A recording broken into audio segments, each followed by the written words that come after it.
So let's return straight away to our main story, that dramatic move in Saudi Arabia and the new Crown Prince who's been appointed. Well, let's discuss this for the next few minutes. Joseph Kachinian joins us live from Beirut. He's the author of Power and Succession in the Arab World and works for the King Faisal Centre for Research and Islamic Studies in Riyadh. Also with me here in the studio is the journalist and commentator on Middle East affairs, Baria Alamuddin. Thanks both of you for being here on today's programme. Baria, tell me more about this new Crown Prince, because you know the family, don't you? Yes, I do. I'm writing a book on Saudi women, so I'm a lot in Saudi Arabia, and during my research, I know the wife of the new Crown Prince and the old Crown Prince, Princess Mohammed bin Salman, was actually a good friend of mine.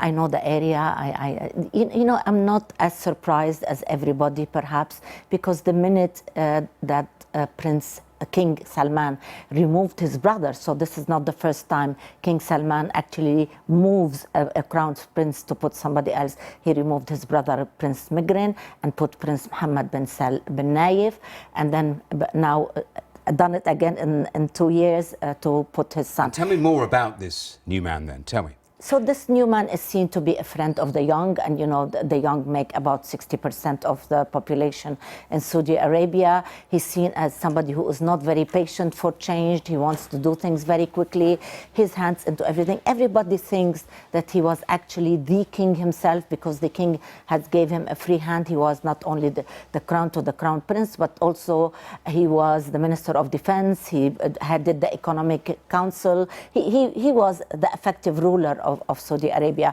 Prince Mohammed was mainly dealing with the security inside. So it doesn't come as a surprise, but in a way a surprise, because people thought it's going to take a bit longer. Let's go to Beirut and Joseph. I mean, for someone that works in Saudi Arabia, did it come as a surprise to you, the timing of this?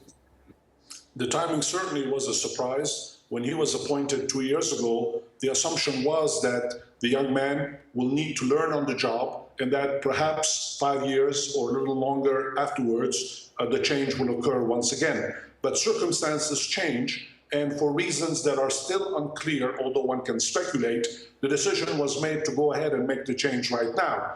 Now, of course, the consequences of this will be whatever they will be. People will have to learn how to live with the new leadership that is emerging in Saudi Arabia, for good or for bad. And do you think it will accelerate the pace of certainly economic change?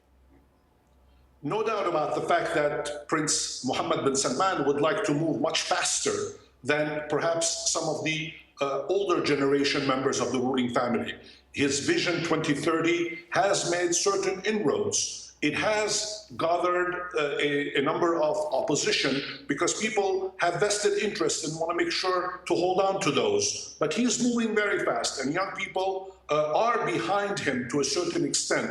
They want unemployment to go down, opportunities to increase, entrepreneurship to be allowed to foster as much as possible. So therefore, on the one hand, his record is successful when it comes to economic issues, but on the other hand, he has other responsibilities, military and foreign policy issues, where he may run into some trouble. I'll come back to that in a moment. Baria, he's 31, 2/3 of Saudis are his age or younger. We talked about economic change. What about the pace of social change? Oh, that's huge.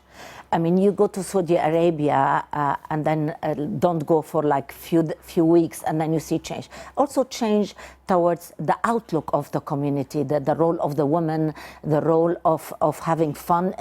He allowed music into the country. They are talking about opening cinemas in the country, because everybody frankly goes to Dubai or to Bahrain to have fun. So now this prince, who is quite gutsy as a matter of fact, and again I reiterate the fact that he wants to move fast. He thinks that... What about taking on the conservatives? Well, absolutely, because the kingdom is not made of only people like him. He has managed to take them with an iron fist, because he had managed... You don't talk, nobody talks about the religious police anymore, which used to be an issue, especially for young... Used to be very visible on the streets. Yes, absolutely, also for women. But also in the last days of King Abdullah, also these people didn't have a lot of effect. But now you hardly see them.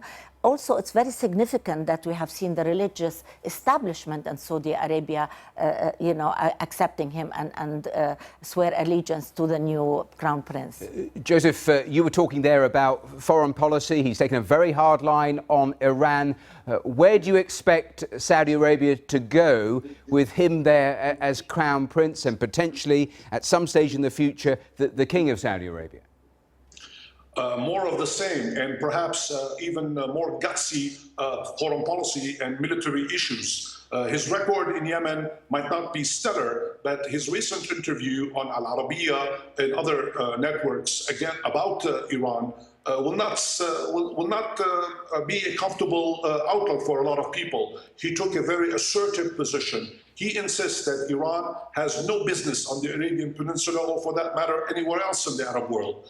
Whereas the Iranians have a great deal of influence in Iraq, in Syria, Lebanon, Yemen, Bahrain, and elsewhere. So therefore, I can see that he will have his work cut out for himself. Although he has certain allies, he can rely on them, chiefly the United States and Western countries in general, but also in the region, he has the support of the Emirates and Bahrain, and to a certain extent, he used to have the support of Qatar, which he lost right now. He has to make sure that this relationship is salvaged. Will he accept the negotiating formulas that the Kuwaitis are working out or not? We will have to wait and see, but presumably something will have to give. Barry, just in terms of foreign policy, we saw him, of course, meeting with President Trump only a few weeks ago. He's been in charge of that war in Yemen. What do you think are the potential risks in the future? Well, I think I sorry to disagree with the previous. I think that we're going to see change because this is look what had happened with Qatar. We all knew something has to happen with Qatar. It didn't happen, but with Mohammed bin Salman, it had to happen. Also, Iran. We have seen Iran. What they said today. They were saying, oh, the Speaker of the House was saying we're ready to talk now, and Saudi Arabia should not be foolish. He's trying to say we're ready for dialogue, but yeah, I do fear him because Mohammed bin Salman said in an interview that he does not think dialogue can be achieved. So I think the whole area is coming to a new era, if you like, of not calmness, of not understanding each other, and really talking turbulence. About turbulence. And I think it's going to be we are going to see a much more forceful Saudi Arabia. And dangerous turbulence, just in one sentence? Very dangerous. The whole area is dangerous. Well, Barry, we have to leave it there. Joseph, to you there in Beirut, thanks very much. And Barry Alamuddin here in the studio, thanks very much for your time and that analysis.